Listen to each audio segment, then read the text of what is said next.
Hello and welcome to the Big 3-0, episode 30 of Misadventures with Mary Grace podcast. I am so excited to have my very first real guest on. It's not the flute. It is the man, the myth, the legend, my father. Heyo! What's up, Misadventures of Mary Grace crowd? It's not even the name of the podcast. All right, yeah, so this is the legend himself. I'm so happy to have him in studio, which is his apartment, and there are tons of cars driving by on the local freeway, as you can hear right now. So we're not outside. We're in a place where the windows are not really properly in place here. So, nothing to say about that? I've never promised you a rose garden.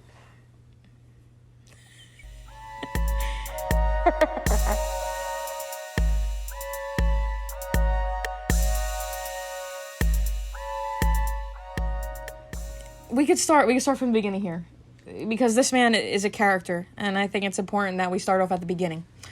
So, you're from Brooklyn. Yes. Where Brooklyn at? No, I know that. Oh, I know that. Born and bred. Is there like a saying you guys would say? Like, you know, I know there's like, where Brooklyn at? Where Brooklyn at? You know, like BKOYN. Like, did you guys say anything or no? It was just like... No, I guess we took after the Beastie Boys and no sleep till...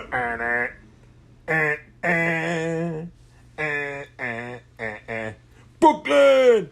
I guess that's about as close to a saying or a mantra that we had. Yeah. So you're from Greenpoint, Brooklyn, yes. Which is now like the hipster capital of New York. Yep. But before there were scarf-wearing, coffee-holding hipsters, there were prostitutes and... Well, not exactly Brooklyn, but Williamsburg. Yeah, but very borderline walking distance. I mean, totally different. I mean, I'm not just saying prostitutes. I'm just saying, like, there was gangs and stuff, right? There were gangs. There was the rival gangs beating each other up with bats. You were in the middle of that, yep. You know. But you were like Switzerland. You were neutral, right? Yeah. When they said to meet at a certain time to have these fights, that's when I made sure I'd had to take my mother to the hospital or something. It wasn't happening. Let's put it that way. Because you were cool with both sides, right? I was cool with both sides. I actually went to school with one side of the group that was brawling with the side that I was hanging out with, and the guys at school would always tell me, you know, do yourself a favor, don't be here at this time, and I would get a warning, and I always kept my nose clean to that kind of stuff. That was not for me. They beat each other up with bats? Oh, I seen a guy get stabbed in the hand right in front of me. I knew a guy who got his whole face slashed with a knife. I actually knew two people who got shot and killed at a party. That's awful. Yeah, there was some crazy stuff going on in my neighborhood. It was like a predominantly Polish neighborhood, but there was a lot of shenanigans going on. Yeah. What about Mimi? Well, I used to work. My second job was at a place called a Public Scale, and it's in the heart of the Williamsburg area now. That's like what Mary just said. Incredibly hipster. I can't even believe when I drive or walk past there how that neighborhood looks now. But I would work in a like a one-room shack, and it was a Public Scale where trucks would come onto these scales that were outside my building, and I'd have to weigh them, and they'd get a receipt, and you know, so there was a lot of shenanigans going outside. Guys trying to sell me VCRs, which you bought. Which I paid for it, but I never got it. He took off with it, you know, but that was besides the point. But one day I was just laying in, I had one of those long lounge chairs where you could lay completely down. You slept on the job? Rarely, because, you know, it was, you know, unlike 55-year-old dad, I was 18-year-old dad, so it was a big difference. So I had a lot of energy. So no, I would read my newspaper or listen to music, and I would just lay down on the things to be comfortable. And I remember one popped in and looks at me and goes, "You want Mimi?" I looked at her. I knew it was a prostitute. I was like, "No, I think I'll take a pass on that one." And didn't she ask you a few times if you want Mimi? No, she just asked me once, and then she was on her merry way. And Wow. I'm glad for both ends on that deal. Wow, that's yeah. I mean, and you go there now, it's insane. Like Oh. they're filming movies, and all the property's worth more than $4 or $5 million. Coffee shops. Yeah, coffee and, shops. Walgreens and high-priced apartments, and it totally different boggles world. my mind. Boggles my mind when I see that. Yeah. So I remember you were telling me about that one kid you were friends with. His name was like Krakowski or something like that, and he was smoking weed or something, and then you guys try to give him CPR or something. Yeah, well, I wasn't long for going to school back in the day. You took off for like 2 months in elementary school, I took right? off for 6 weeks, a whole term period at the time. How old? I was a sophomore, so I was, 15? Mm-hmm. So we would do all kind of nonsense. We'd go to the bar where actually was allowed to go back in the day. You can get away with that. Shot pool, did some illegal stuff with smoking, and four of us would, like, the closest, these four guys, we would gather together and there was like a open alleyway over by my school, and we would go in there and we'd smoke, and we said there's this trick that if you smoke and then you hold your breath and you like hold the guy from behind and you like push it in like you're giving him CPR, you guy will pass out. So two guys were like sure this was going to happen, and me and this guy Palmer were skeptical about it. So we said we're going to try it. So Palmer took a big hit and breathed it in and held his breath, and I gave him the CPR move.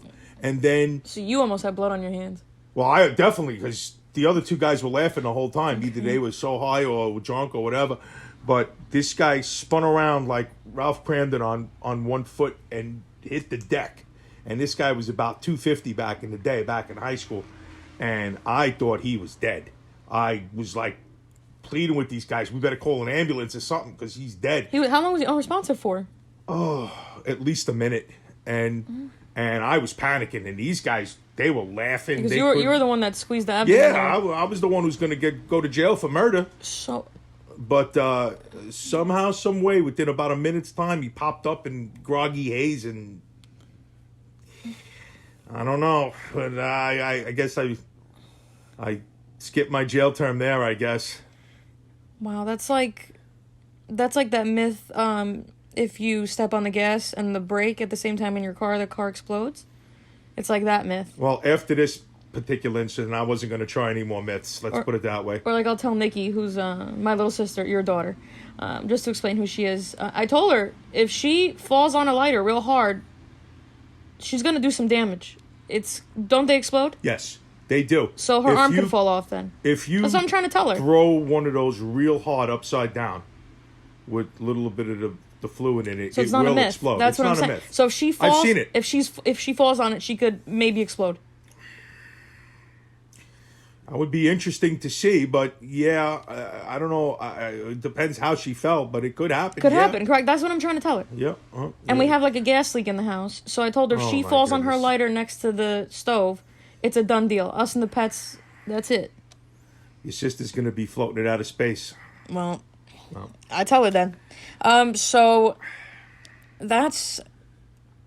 I mean, I couldn't imagine. That's pretty terrifying. I once had a friend. That we were. I don't remember what exactly happened. We were drinking something, and then it was me and two friends, and we were watching some movie that I was making them watch, and then we didn't hear one of them speak for like 30 minutes. And that was like the first time we really got drunk, and then we checked her pulse and she was alive, but that was very scary, Dad. Yeah, those drinking and smoking myths or stories, there's always a line of truth through them. Believe me, I've lived through a couple of them. So you live next to, how was the poop factory there when you lived there, or what? Yes. We lived in an area where most of Brooklyn's shit flows to. and it's, I guess, I don't know what they do with it, but it's the main factory where all of this stuff comes through, and it's... So, like, where falling into the chocolate river in Willy Wonka, that's like a dream. This would be like a nightmare. Yes, especially if you don't like human feces. Yes, that would be correct, sir. Yes. So, are you planning next year to try to take me and Nikki and not tell Nikki that we won't, that we're gonna do they do tours of that place? Yeah, they do Valentine's Day tour. I mean, you wanted to do that years ago. I wanted to do that. I spoke about that on the last podcast. How you bought us the brown shirts, yes, and it had like a saying about fecal matter and how you wanted us to go, and we were just against it because you really wanted us to go. I believe the shirt had a poop figure with a thumbs up or something. Yeah. You guys just absolutely refused to wear those shirts. We refused. Even as little children. We refused. You didn't go with that. But honestly, I think it's a very interesting process, and I mean, the poop part of it isn't fun, and like I said on my other podcast, it probably smells ridiculous in there, like disgusting. And I don't know how you can go in there without a hazmat suit, but I guess if everything's behind windows, but that's interesting how what are they doing in there? You know what I mean? All I know is, I got to tell you a brief story. When I was a very young child, it was me and a bunch of my friends, all around 10, 11. We would scurge around because we heard you could get dirty magazines at the poop factory because everything was scattered outside, and they would shovel the stuff in. People would just throw their trash there? They would just drop their trash in. What do you mean burn? I don't know. There must have had an incinerator there for something for paper goods and stuff, because there would be tons of paper goods, magazines. I guess the way people recycle back then. Maybe these were from companies or whatnot. And one of the strangest things I've ever seen in my entire life, and I've told this to Mary off the podcast, is one day we decided to go down there. This wasn't a regular thing. This was one of my crazy friends at the time says, "Oh, listen, we can go see dirty magazines," And as a 12-year-old, you're not, you'll go along with anything, and you just, you don't know what you don't know what you're thinking from one thing to the other.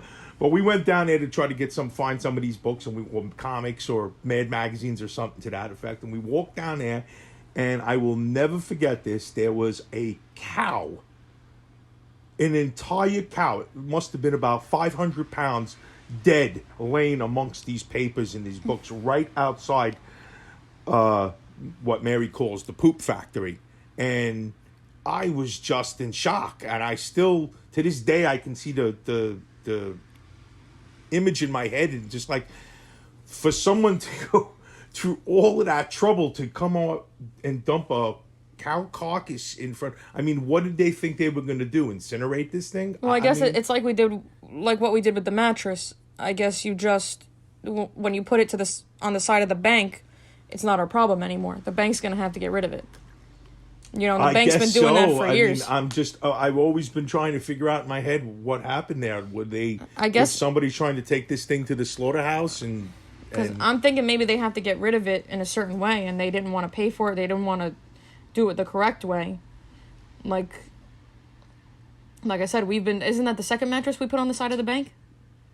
Yes, we're known for that. Yes, and they have cameras. So I remember my landlord coming up to me the next day and says, "Oh, hey, Rich, did you put a mattress outside the bank?" I said, "No, Don, no, I did not. I have no idea what that." We should have wore ski masks. Well, no, I guess not, because we're by the bank. Well, next time we plant the Christmas tree there, we could do that. I mean, but I don't think it's smart to go next to the bank with ski masks. I just thought just to be incognito.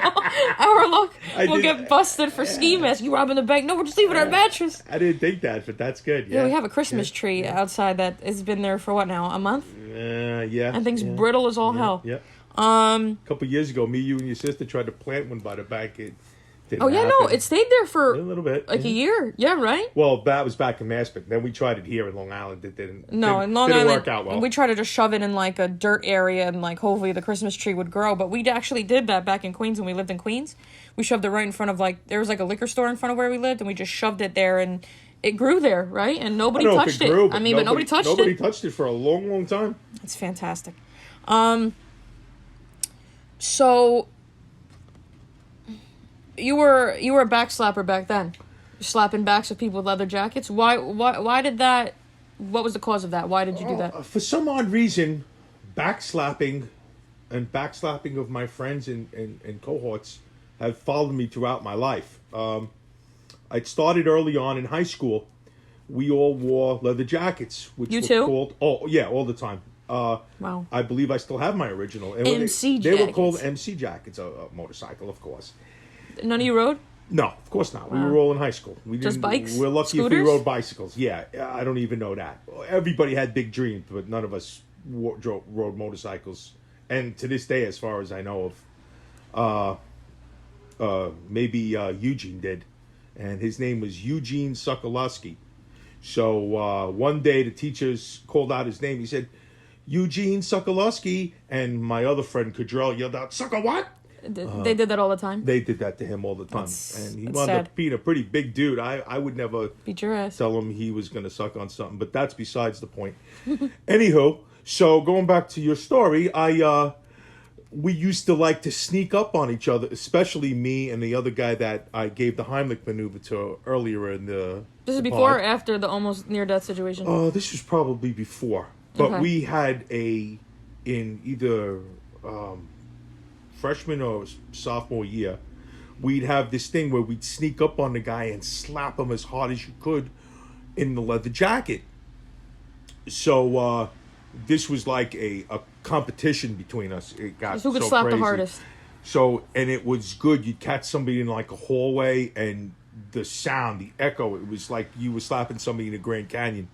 So one time I snuck up on this guy, Palmer, and I whacked him, the same guy that Heimlich maneuver, and it echoed throughout the entire length of the hallway. And I got to tell you, it had to be one of my proudest moments, because I think in my 4-year or 5-year servitude of high school, it was the loudest slap. So I was happy. Did he cry? No, but he cursed me out and said, I'm going to get you, Sopran. You left him there, writhing in pain? Yes. You just ran? And giggled all the way through. Giggled? Yeah. So that wound up morphing into later on, probably at the very tail end of high school, I was in an arcade in New York City around 47th Street. They used to have tons of them over there back in the day. And I went with a buddy of mine, and he would wear a blue puffy jacket that he had the hood was worn over his head. So again, I'm still in that backslapping phase, and I wound up and I slapped him as hard as I could in the back. Before I knew it, he turned around, and it wasn't my friend. It was this large Hispanic guy who was now irate and ready to kill me. He didn't say nothing to you? Oh, he wanted to kill me. You ran again? I didn't run, but I tried to tell him and explain to him that it was A joke? I thought it was my buddy, and I showed him my buddy's jacket. It was identical, and whoever this Spanish guy's friend was, another Spanish guy, was egging him on to beat the hell out of me, and he was twice the size of me, and I thought I was going to get Kareem there over there that day. But somehow, some way, as I live to this day, I managed to talk my way out of it. The charm. So that was that. So now we fast forward a few more years later to probably end of college days, and we were at the Bottom Line in New York City, and we went to see It was a very prestigious club back then. very prestigious club. A lot of great. It was a small venue with a show. You actually sat around tables and chairs, and the performer was like right in front of you. It was fantastic. You saw Darlene Love there, right? I saw Darlene Love. I saw Pretty cool. Sonny Bono. Was Cher? No, he was at a Christmas show with Darlene Love. Okay. And on one particular show we went to see David Johansen. And I know for all you younger people, he was the lead singer of the New York Dolls in the early 70s. And what song does he sing? And then he went on his own, and he went to do Hot, Hot, Hot. Yeah, everybody knows Feeling that hot, song. hot, hot. Feeling hot, hot, hot. So when he did that song, he started a conga line Sounds like a around the problem. bar. So, again, for some odd reason, it seems a weird pattern in my life. As he's passing by, He wore a leather jacket? no, I believe he had like a Hawaiian shirt on or something, no. and I slapped him in the back real hard as he was passing by. He turned around and gave me the dirtiest look. Had it not been for that show, I think he would have immortalized me. Yeah, I think if he wasn't in the middle of the conga line, he probably would have. He was not happy. Let's put it there. I slapped him beat your pretty ass. hard. Yeah. Like, what if he would have laid a hand on you then? it would have been all Wow. out. Yeah, I because don't you would have know. I fought guess back, so. right? Back in the day, I would have probably fought back. How old are you then? Oh, I'd have to say in my early 20s. You're still slapping people in the back then? And then we have to wind up there with the finale of all of this back slapping. I wound up taking it to a new level because there's a place that I frequent quite often, and you know it, and we affectionately call this place the Fat Man Crack House. So everybody, you affectionately call it that. well, yeah, well, everybody seems to love it, so I stick with it. But the Fat Man Crack House, for all you neophytes and beginners, is the Entenmann's Outlet, which might be a fat man's Disneyland because that's the happiest place on earth. You go into this place and every guy in there is fat and happy. He's carrying 6 cakes for half price and everybody's happy. You go up to him, and here's where my back slapping came. You could slap anybody in the back of the air and say, hey, Paul, hey, John. You don't even know who these people are. But everybody says hello to you, and everybody's happy, and everybody has a big smile, and everybody's 300 plus. It's a wonderful place. So it'll never be offensive there. Not there. It's like a safe place. Yes, it's a safe haven for heavyset people, yes. And it's accepted. Accepted. You know, like you guys are protecting loved. each other there. You're carrying 3 boxes of chocolate fudge for $4.50. Why wouldn't you be happy? So the Fat Man Crack House is like a very happy place. Yes, without question. Like I would call it the Disneyland of fat people. Yes. Yeah, I mean, I must say, I think the most comfortable I've ever seen you is when you're in like groups of large individuals. Like that one time when you were with the gaggle of large black women next to the Patti LaBelle pie stand. It was like, if anybody's going to curve the racial divide, I think it would be Patti LaBelle. Without question. Without question. Without question.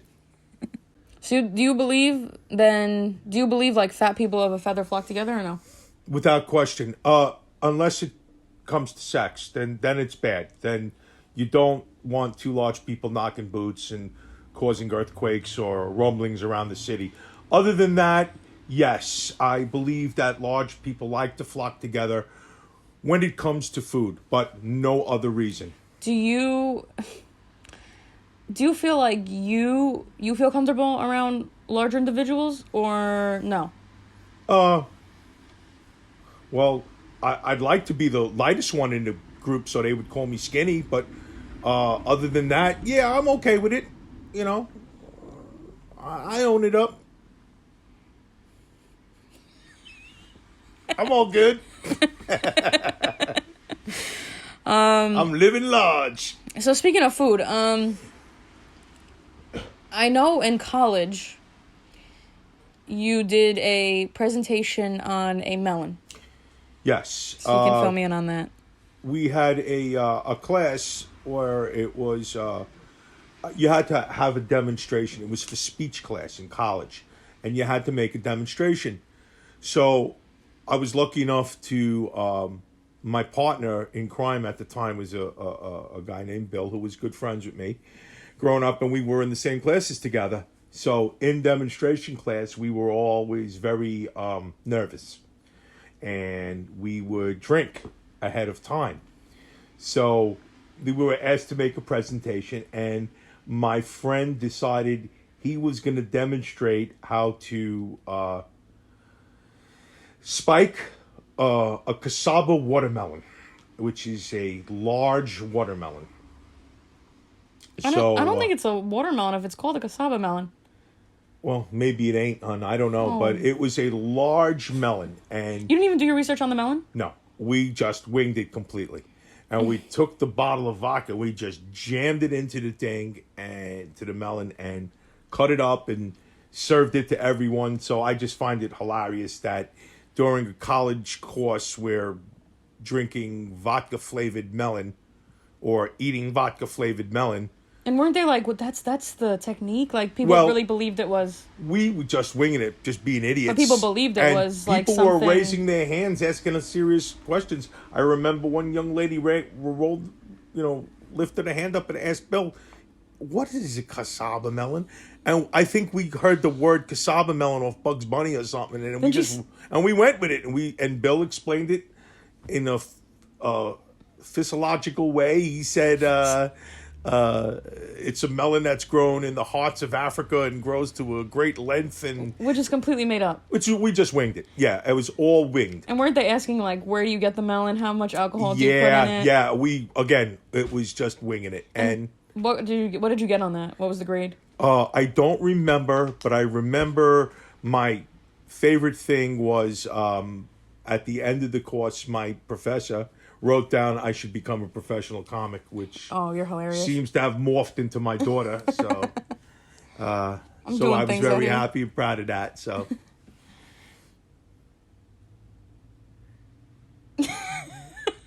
And what about the biggest part of the story, Dad? I'm sorry. Yeah, Mary's waiting for a response, and I'm like looking into the heavens here. I apologize, Misadventures crowd. What happened was someone else wound up having, I believe it was like a 2-day for the entire class to have their presentation. On nonsense lasted about 5 minutes, and I think we got a B+ or something.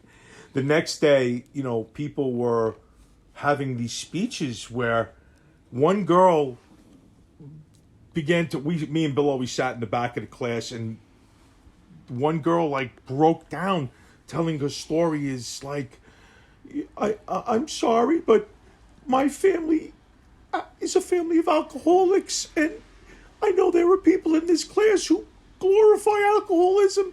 And at this point, me and Bill are looking at each other feeling like lowing and ants, and we're just trying to spike a Casaba melon. That's all we were doing. We weren't trying to glorify alcohol. At least I don't think we were. But she did. Oh, She was crying, right? she was crying, and Well, me and Bill looked at each other quizzically and just said, maybe that wasn't such a great idea yesterday, huh, pal? Yeah, that didn't go too well. Oh my gosh. Yeah, you're a character, man. Listen, That's where I get that from. That's two characters. Yep, that was the Never had a chance. we had the art. That was the art of winging it, hon. That's what it was called. You probably got a good grade on that too. I think a B+.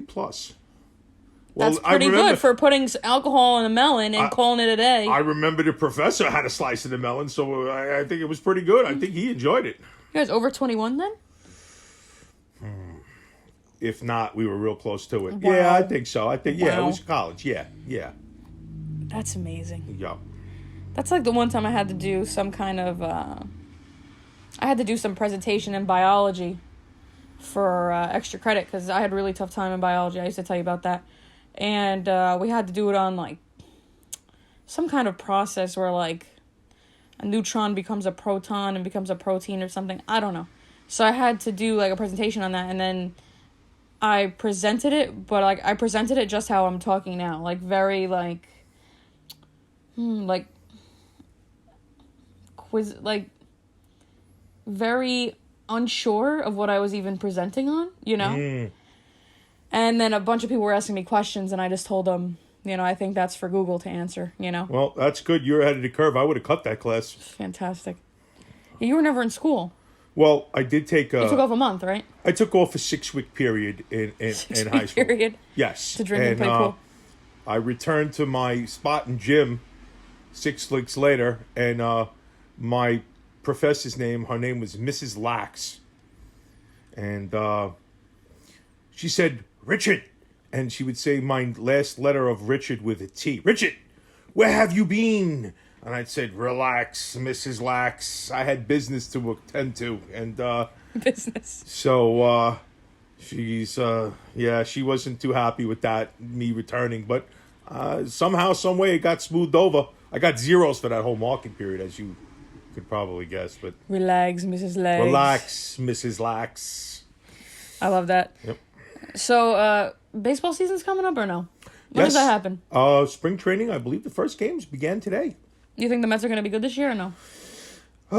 It's always a wild card with them. Yeah, it's always a bit disappointing. A lot of variables.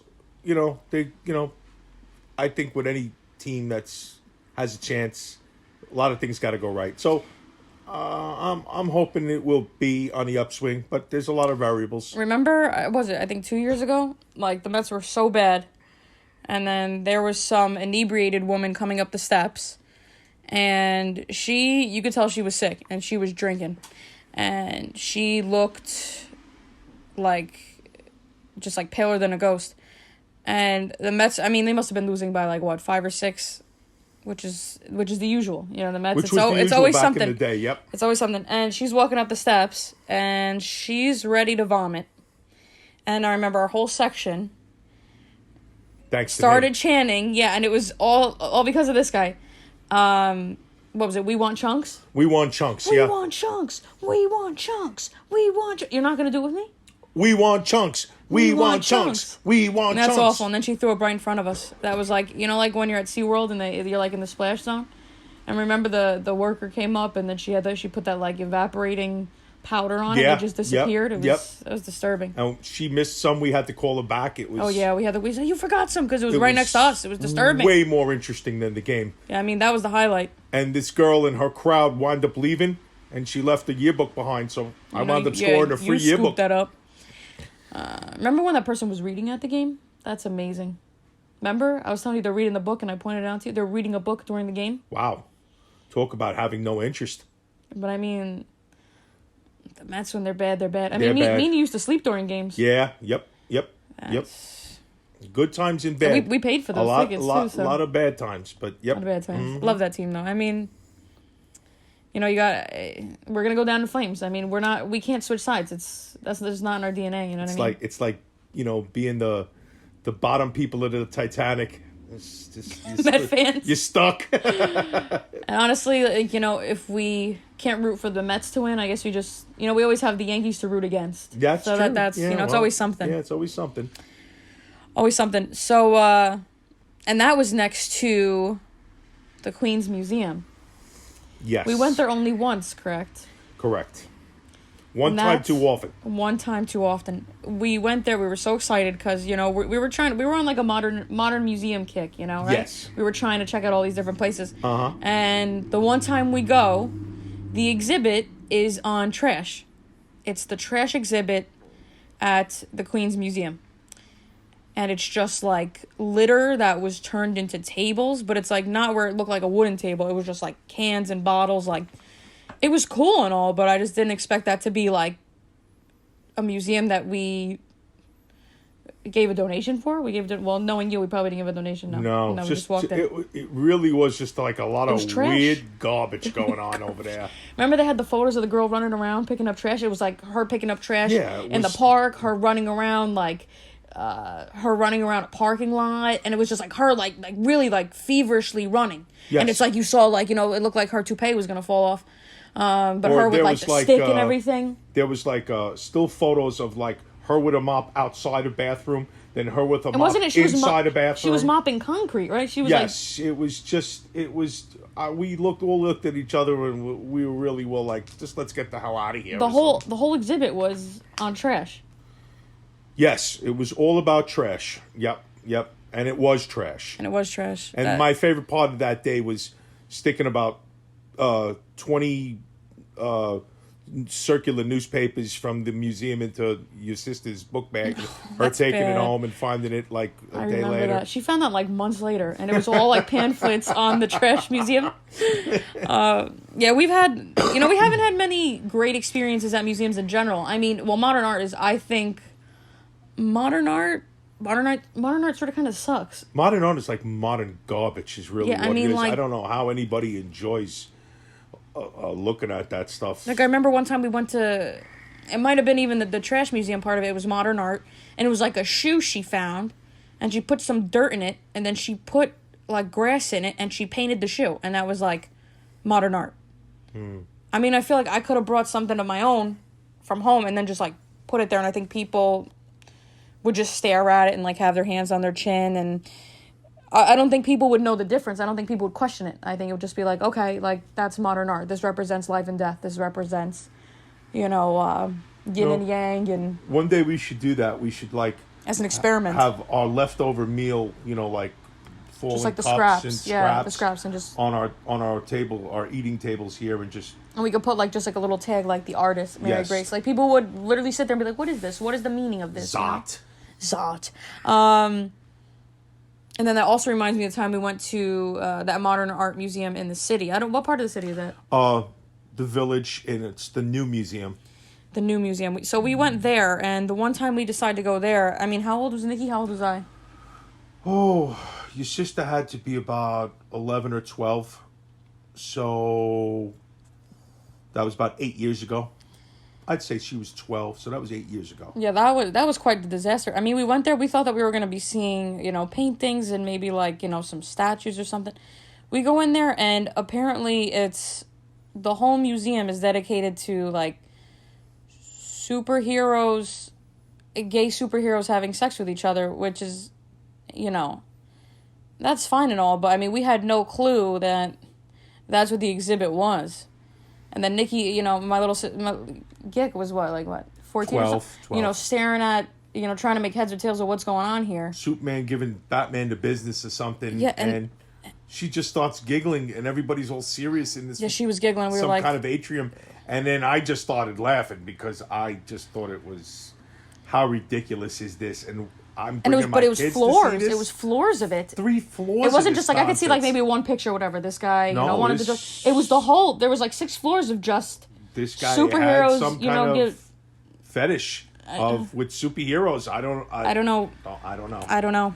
We should not care to bother speculate on. Yeah, that, I'm surprised. 3 floors of this garbage. Yeah, it just I could see like modern art. That was modern garbage. And then they had and then the other floors were, I remember they had just like a room with strobe lights, and they were just like big multicolored animals. And there was like that water machine, you stick your head in it, and it was like fish in there. Remember that? Yes. And that was weird, but then it was just, there was like a big bodyguard, standing in between all the multicolored animals and their strobe lights. Yeah, but the lights would go off, and then we were like, where's Nikki? And then she's sitting on one of these animals, and the guard was not happy. And all you see is like her sitting on one, and then her off, and then the security guard chasing her, and then her like being next to us, and the security guard is like, what's going on? Like Nikki, she was like standing on and sitting on all these animals because she's just a kid, so this for her that looked like a playground. And it was just funny. You see like her, in one motion, and then you see the bodyguard, and then she's across the room over here, and then hilarious. Did he say anything to you? Or? Yeah, he did mention. He says she's not allowed to do that. She's not allowed to go That's on. Awesome. So Nikki thought it was like a ride or something. We lost her for a good 5 minutes, and that's what she was up to. She wanted to play, She didn't know that it was. And what does that represent? I mean, do you remember? I read it, and it was like, okay, it means that. It would just be like solid colored animals scattered through a room. I had with no lights. idea what kind of nonsense with strobe lights. Just, we're laughing here thinking about it, but like I brought you there, so what the heck? I mean, holy mackerel, what was I thinking? And then they also had they had a water machine with cups, sort of kind of like closed off a little bit. But we just thought it was out of order. But my dad saw there was still water in there. Like, you saw there was still water in there. Yeah, I was thirsty. So you just went over there, and then somebody comes up to you and says, hey, sir, that's part of the exhibit. And he's, like, drinking all the water out of the thing. But, I mean, what did that represent? I don't know. I took a drink of the water, and she's like, no, sir, that's part of the exhibit. And I said, I'm sorry. I didn't know. I thought it was just, like to help yourself to the water. I says, this is modern art? She goes, yes, it represents the passage of time. No, that was the pills. They had like a machine that was dropping like pill caps at one pill at a time into like this big, area, like this open area where just the pills would like stack up, and you were taking them out and giving it to me and Nikki because it was open to be able to touch. And then they also said, don't touch that either. That's the passage of time, and you're destroying the passage of time. I mean, we were trying to get a souvenir. We were having fun. We were going to do little... And did you know? I didn't think that was part of the exhibit either. I had no idea. They had microwaves, remember? They blocked those off, and they said that was part of the exhibit. Oh, my goodness. And you went into those rooms where they had, like, 2, like, random pictures of somebody, and then, like, a telephone with no cord. I was like, what is this garbage? And then remember they had all the TVs, and they had the you put on the headphones, and you think maybe music's going to be in there or something like that. And it was the women, the same woman, screaming at different pitches on all the televisions. Yes. Remember that? Or like they went and there was like some kid running around the jungle area. Remember that? Just wait, there was a child being paid to do that? in the like the video. Oh, in the video. Oh, yeah, it was just like a kid running around in circles, Yeah, and then like in a and then a jungle woman area. screaming, you know, and like holding her hands to her face. And I was like, what? And like other people there were like perplexed. They were like sitting there and just really thinking about, wow, this is something else. And remember they had like a sledgehammer there, just sitting there too, with like broken glass. Well, I mean, I could do this in my backyard. 8 years later, and I still can't figure out what that nonsense was all about. I mean, but if you had to choose one, the trash museum or the sex museum, or, well, I guess, I mean, it was the Batman, Robin Hood, Robin sex. I certainly wouldn't want to see that again, so I guess I'll go with the trash. But at least the other place had more of a variety than the trash museum. I mean, the trash museum didn't really have much either. Nope. But that's why I guess we don't care for modern art really anymore, because every Thank time goodness. we've gone, it's been an ordeal. Yep, it's kind of ordeal I can live without. Honestly. So due to COVID, me and you couldn't really, travel or do anything this year. And what was it, 2 years ago? We did the cross-country trip. Yes. And how many states did we do? We did... Oh, we went, we started in Chicago. And then we started in Ohio, then we did Chicago. We went to Memphis, and then we did... And in Memphis, that's where the guy was doing, like, some kind of breakdancing, and he, like, got very aggressive with you and did the breakdancing, like, in your face and wanted you to give him some money, and then you sort of kind of just... No, I told him, listen, I'll make a deal with you. You go up to that top floor of that building, jump off the window, I'll gladly give you $1. Do something that's, that's a little different than everybody else, pal. And I don't know if he was too thrilled with that. But I wound up not giving him $1, so... Didn't do nothing special. He was just breakdancing in the middle of the street. And you didn't look amused though. Anyway, No. like I mean, I guess if you were smiling walking towards him, then he would like aggressively start dancing like right next to you, because then maybe he'll get some money. But it was just not the right time, It was not the right time. So continue. Yeah, and then we went to New Mexico.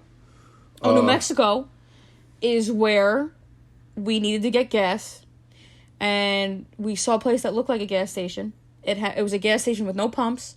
But everything was painted like neon. Yeah, this was the middle of the night. This was like 3 a.m. Middle of the night, absolutely, in the middle of absolute nowhere. And there was like the mystery van from Scooby-Doo. Yes, but it was broken down. It was like broken down. So somebody took this and painted it. And then they had like, it looked like an old gas station without the pumps, and everything was painted neon or whatever. And then the sign for where the gas station shack was said alien jerky. And I said... Dad, I don't think this is a gas station, because there was no pumps. But he was going to ask if there was gas anyway. And I think you wanted to get a snack. But there were, like, bars on the window. And I told him, I said, Dad, please don't go in there, because I think if you go in there, I don't think you're going to come out. Because I'm thinking that the alien jerky, that could have been something else, I'm thinking. Because when we left there, I looked on the map and tried to put in alien jerky, and nothing came up. That place was not even on the map. Yeah, it was something right out of House of a Thousand Corpses. And I'm so glad I listened to Mary, because... Well, you were walking right in there. You were just in full steam. You were going to go in there and just... I was really hankering for my snack, yeah. But I thought better of it, and I said, Mary's right. And the broken down Scooby machine sort of did it for me. And that place, like, doesn't exist, though. Like, if we were going to scream for help, nobody would help us, And yeah, we were you're literally in the middle of nowhere, in the middle of the desert. So I just think that was really like a front for some kind of illegal activity.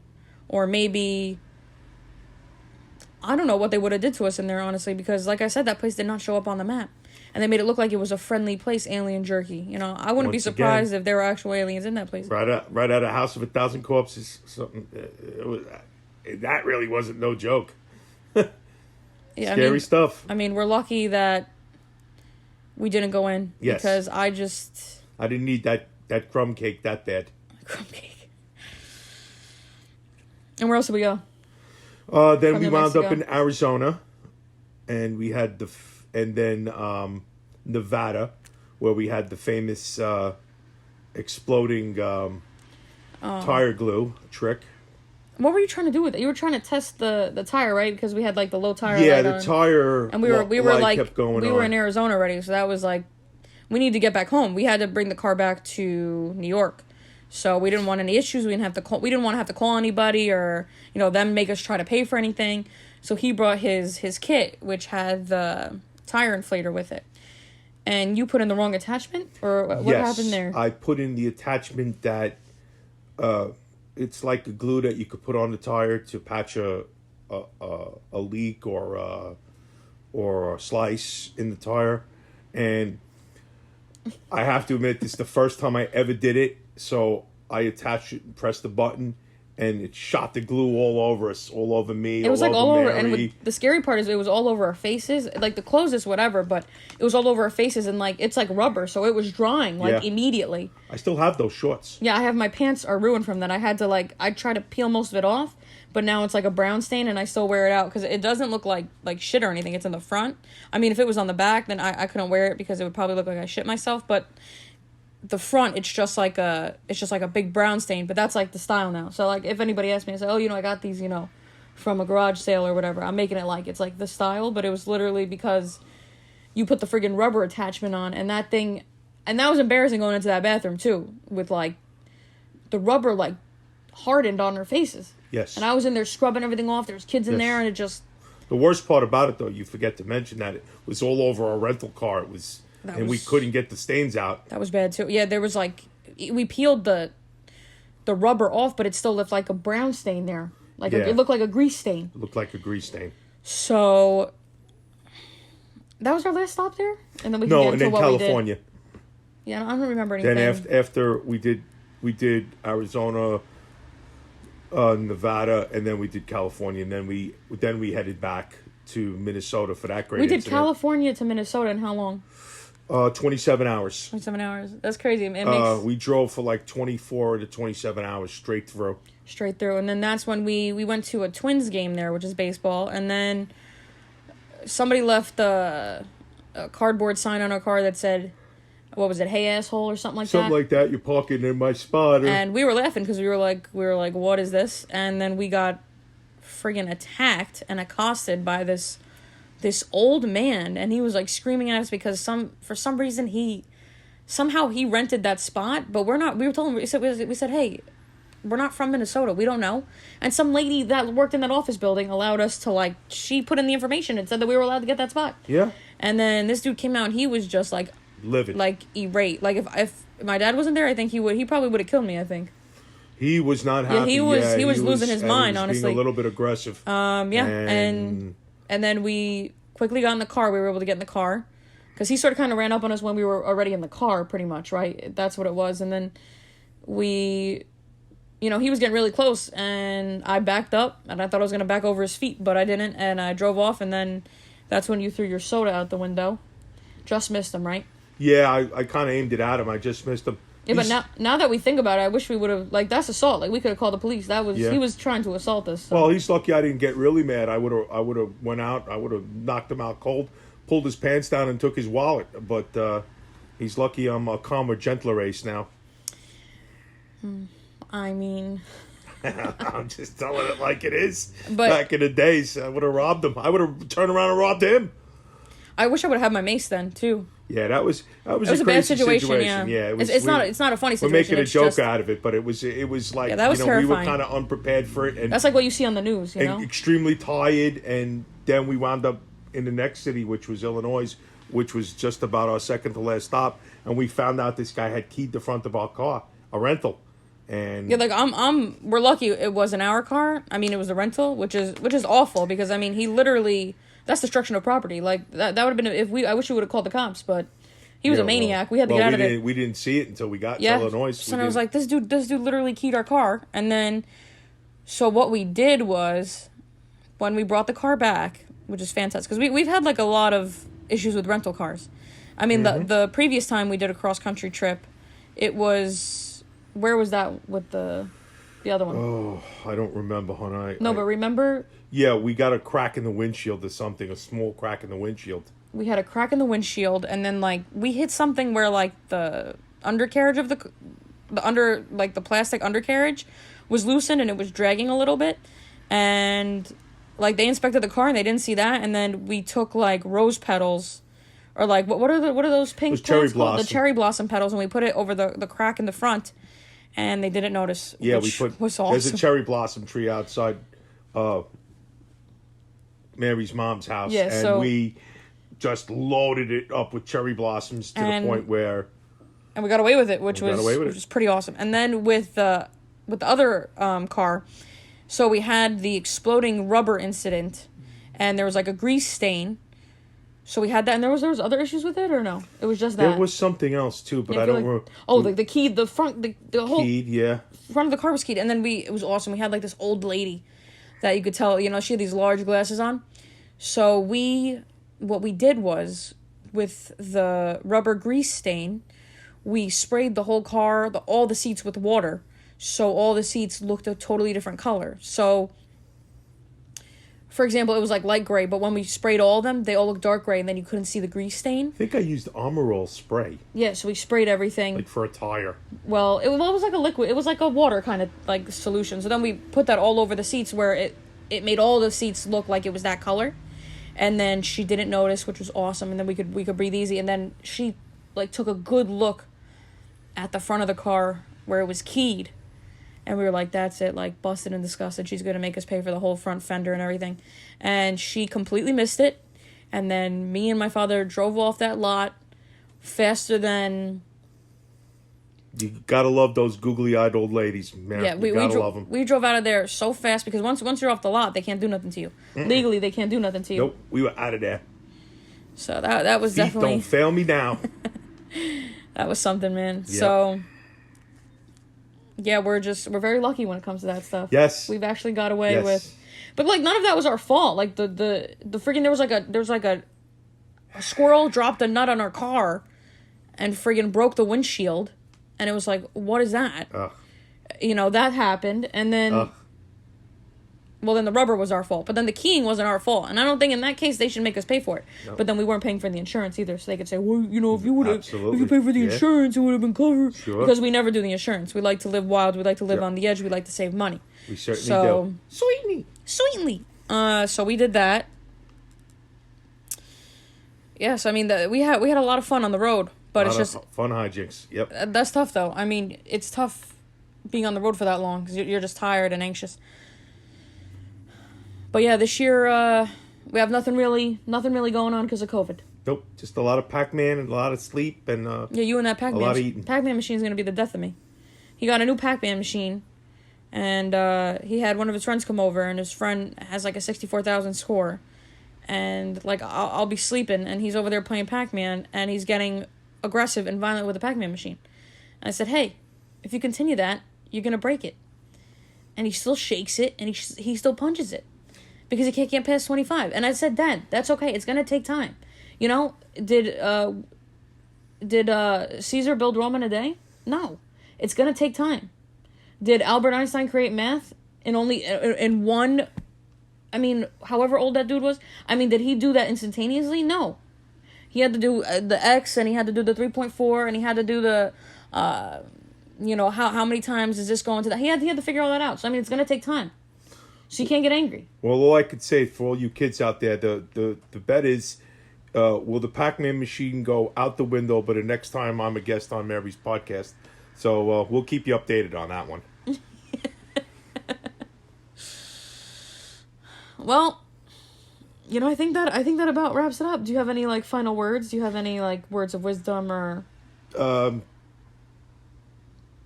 The only thing I could say is I'll end it with this. If your underwear is dirty, clean it.